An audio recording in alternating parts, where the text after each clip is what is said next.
Hi guys, welcome back to my channel. In this video, we will be talking about the last book in the Twilight Saga, Breaking Dawn, which is a real mess. A lot of things happen in this book. It's very long. I think the double movie was justified. But anyways, if you happen to have been watching these Twilight videos, I hope you are enjoying them or finding them a little funny at least. And if you are not liking them, I promise I will read something very serious and very literary next. So we start with Bella and Edward getting ready to get married. You know, Bella, the 18-year-old, and Edward, the 100-year-old.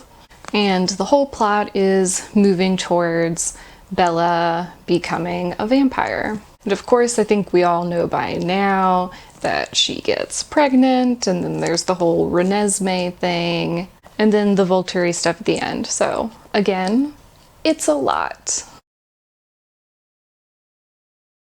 So something I really noticed, in this book we get Bella's perspective and we get some chapters of Jacob's perspective, and both of these characters seem so young and to really not know themselves yet, which is why you don't make huge decisions when you're 18 that are going to change your life forever, ideally. So Bella is 18 years old, she's getting married in this book, making all these big decisions, and she doesn't really know what she wants, especially in the first half.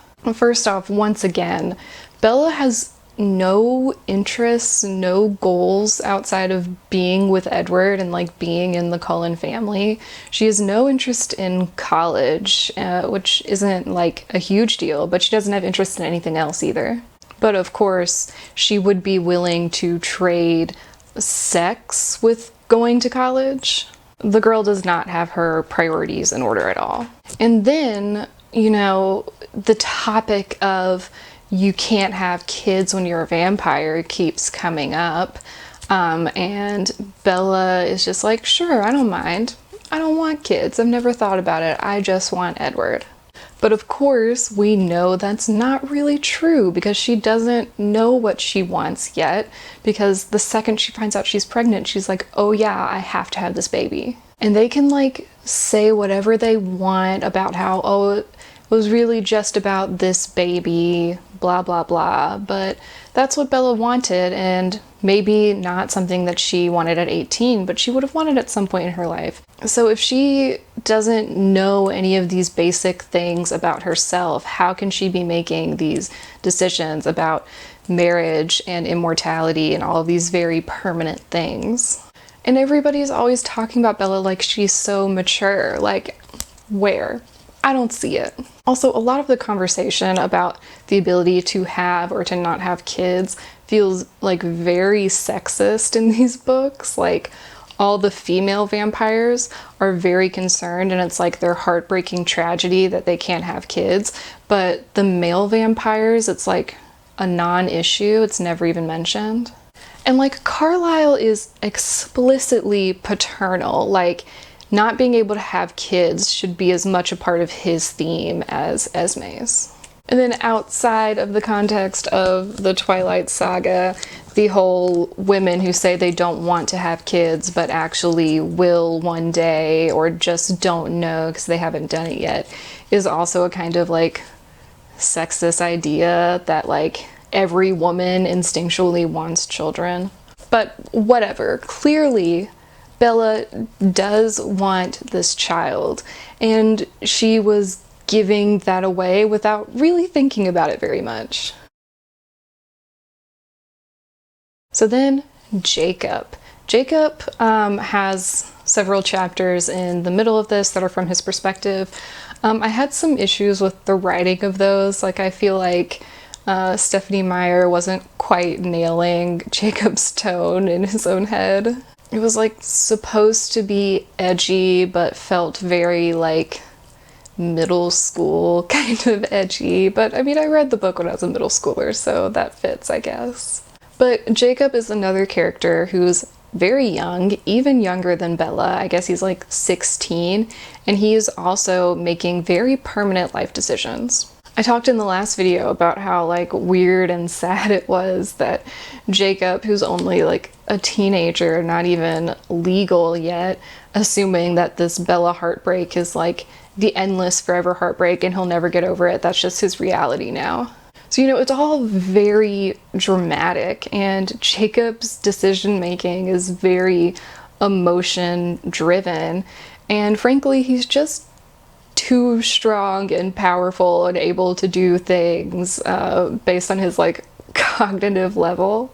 Not that he's dumb, he's just like, he's a teenager. Like in the first half of the book, he's convinced himself that Bella would be better dead than a vampire, which we know is not the case when things work out.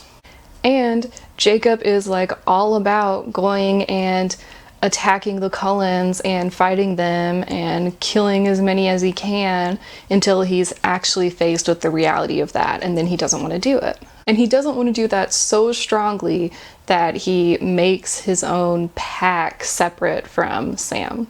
So he had this very strong inclination to not hurt the Cullens that he didn't even realize for like a good chunk of the book. Which all of this is fine. You're not supposed to know yourself and understand yourself at that age. I don't even know if I always understand myself at this age. But if you're going to be having all of these doubts and going back and forth, like, let's not like go murder people and then be like, oops. Or let's not get married and be oops. Let's not commit to things that you'll never be able to get out of for the rest of your existence.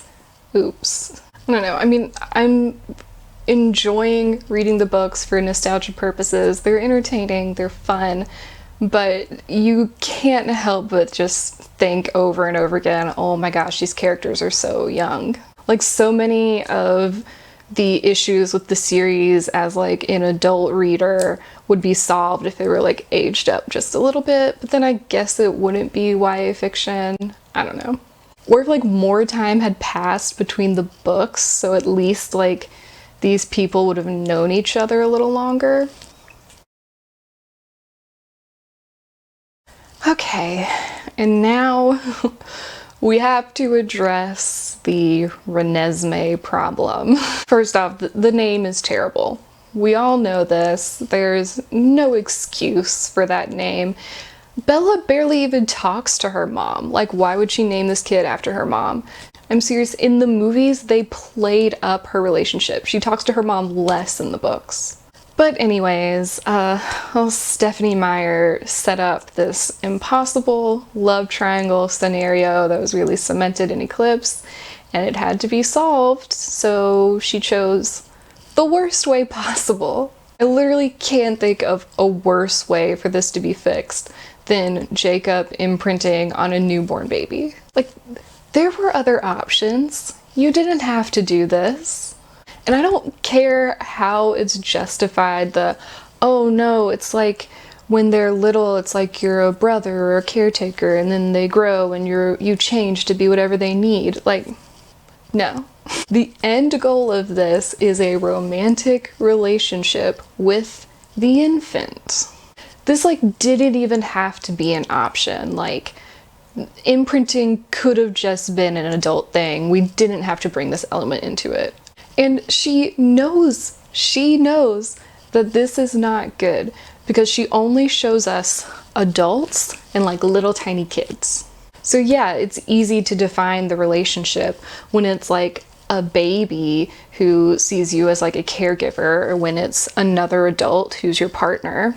But she just glosses right over like the adolescent teenager phase where a romantic relationship would be completely inappropriate, but the kid is gonna know enough to know where this is going. Like, what's the dynamic like there? And of course, this is like very intense grooming that like if you're just in their lives forever, then when they're of age, then you're ready to go. And it's even worse for Jacob and Renesmee because Renesmee is going to be fully mature after 7 years because she grows so fast. And so, of course, Stephenie Meyer spends a lot of this book trying to convince us that Renesmee is also emotionally and mentally maturing at that rate. But the truth is, she's just going to be like a big 7-year-old. And I know it's fiction and magic, but I just don't know that we need to blur the lines of saying that mature for your age is a good excuse, even in fiction. But I mean, it's mostly just cringy. Like at Christmas, Jacob gives her like a Quileute equivalent of a promise ring. Like, stop telling me that the romance doesn't start until they're fully grown when he gave her a promise ring when she's a little baby. It just didn't need to be this way. So this has been a category in previous videos, and it has to be one for Breaking Dawn as well. Poor Charlie. I mean, they're just always putting him through it. Like, Bella, she's very rough on Charlie. I mean, he spends a lot of the book thinking that Bella is dying and that he can't do anything about it and just being very sort of helpless in that. And then, so that he can keep that relationship, he kind of gets some glimpses into the supernatural world. So he has to deal with all of that, which is a lot. Objectively, like the scene where Jacob phases in front of Charlie is like one of the funny things from the book that I think holds up pretty well. Also, I think it highlights that once again, Renee is not an important factor in this whole story. She doesn't know, like she's not going to know anything about this. So why'd you name the baby after her? So another thing, this is a smaller issue, so bear with me, but Renesmee, she is very spoiled. Basically, anything that she wants, she gets immediately, and there's a house full of rich, willing vampires kind of waiting on her hand and foot. And then even more so, she's got Jacob, who like literally cannot say no to her. Like, constant attention, all of it. A bunch of crazy vampires like dressing her, having like multiple outfit changes every day, all of that. So like, that can't be good for the future personality of this child, right? Like, do we want a child with supernatural abilities to just get everything they want all the time? Something to think about. So the one thing that really stuck out to me in the kind of Breaking Dawn mess is the lack of mess. Everything is just too perfect and too easy to the point where it feels a little unsatisfying. Like it's the same level of like gratification and self-serving that like your average fan fiction would have. Where it's just like the narrator gets everything they want and everything's perfect and they're strong and beautiful and great.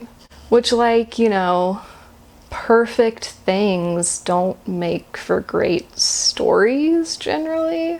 It's like those like sort of cringy listicles you see sometimes where people are like, oh, this movie that was actually really bad, and they're just like listing everything that the villain did in the movie, and it's like, okay, if there's no villain, there's no movie.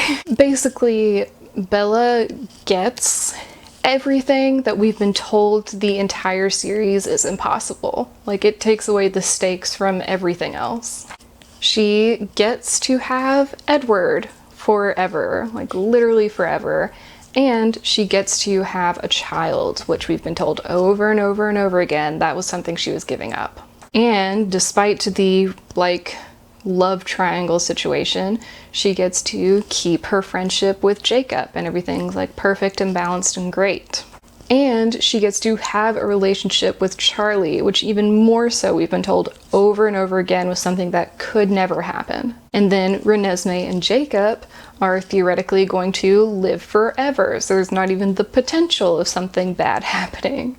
And Bella gets to skip all of the newborn stuff. She doesn't have bloodlust. She literally like sees Charlie like immediately after. And then she has like an interesting, strong power, and she's rich and happy, and like literally everything is perfect. And then the little bit of potential conflict in the Volturi coming kind of ends in nothing. Like there's all this buildup for them to just be like talking in a field, like some tense exchanges, and then it's over. Like I guess Irina gets killed, but we barely know that character, so it doesn't really matter very much. So the absolute like perfect blissful happiness feels a little hollow because they literally had to make 0 sacrifices to get to that point. They get everything. It's just too perfect, and like it makes sense why they added that Vision battle scene to the movie, because it's like otherwise literally nothing happens. Okay, so you would think Bella's a vampire now. She's around the Cullens more, that maybe we would have discovered some new hobbies or interests. Not as many as you would think. I don't really think that I'd mention like Alice's whole fashion thing. I mean, how much time can she possibly be spending on that? But you know, we're gonna count that. It comes up a lot in this book. At one point, Esme is seen sketching, and Edward and Carlisle are both explicitly mentioned as reading a lot of books.